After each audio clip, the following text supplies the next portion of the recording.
Thiago Almada with one of the all-time great performances in Atlanta United history. 17's The Romantic Run continues. Joe Fryhofer alongside Jason Longshore, unbeaten through 4, following a 5-1 against the Portland Timbers.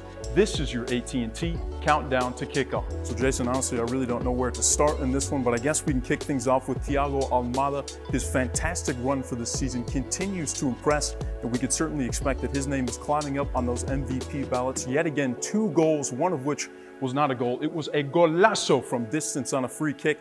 What a season the young man has had. 2 goals, 2 assists, the second time that's ever happened in club history. Second time Thiago Almada is your MLS Player of the Week this week. Thiago's killing it right now, and it's so many levels of his game. It's not just the golazos, it's not just the other goals, the assists, it's the defensive work too. And I think what Gonzalo Pineda said after the match, with the humility that Thiago shows, the hard work, always staying at the training ground, always putting in those extra hours, that free kick, that happens because of that extra work. Thiago is just killing it right now in 2023. Another name, 17s, that we have to bring up is a young man of just 18 years of age. Caleb Wiley finds himself on the score sheet yet again.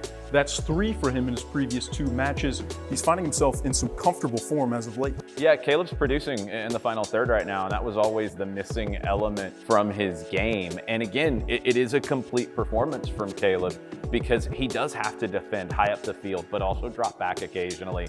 And that assist to Yorgos Giacomakis for his goal, which we'll talk about Yorgos here in just a second, but Wiley's assist is pinpoint accurate to the back post.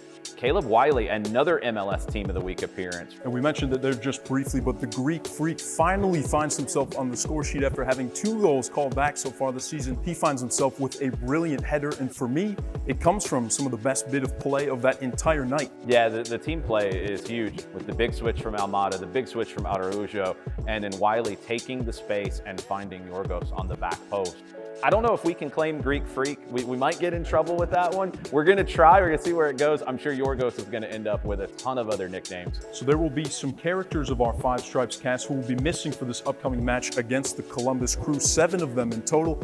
But a guy who I wanted to bring up in specific is Miles Robinson. Comes back into the fold for USMNT for him.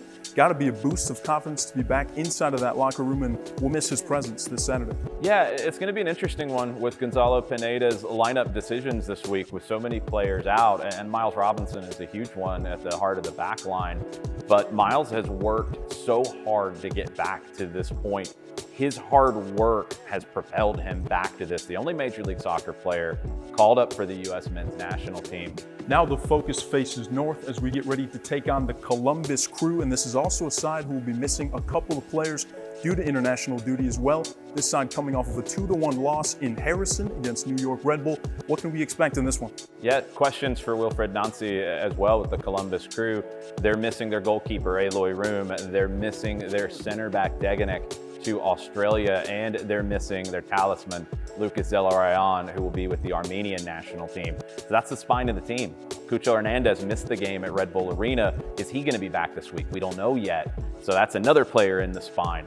Let's flip the pages back now and look at a little bit of history between these 2 sides as we take a look at the last time out between the both of them. 2 different goals that were called back, weather not on our side as well, so let's hope for a different forecast this time around as we make the trip up.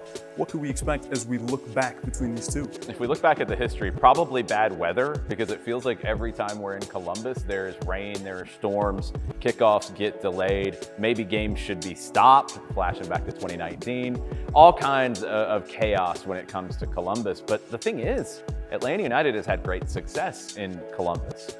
They won the first 2 years up there in 17 and 18. Maybe should have won last year with 2 goals called back. It was a really good performance, going into the lead, falling behind 2-1, coming back with multiple goals that could have equalized. Finally, Juan Operata gets the equalizer. But big wins in Atlanta United's history there. What to expect? Hopefully a really good performance, because Atlanta's done that before. Probably rain, although crossing my fingers we don't see that.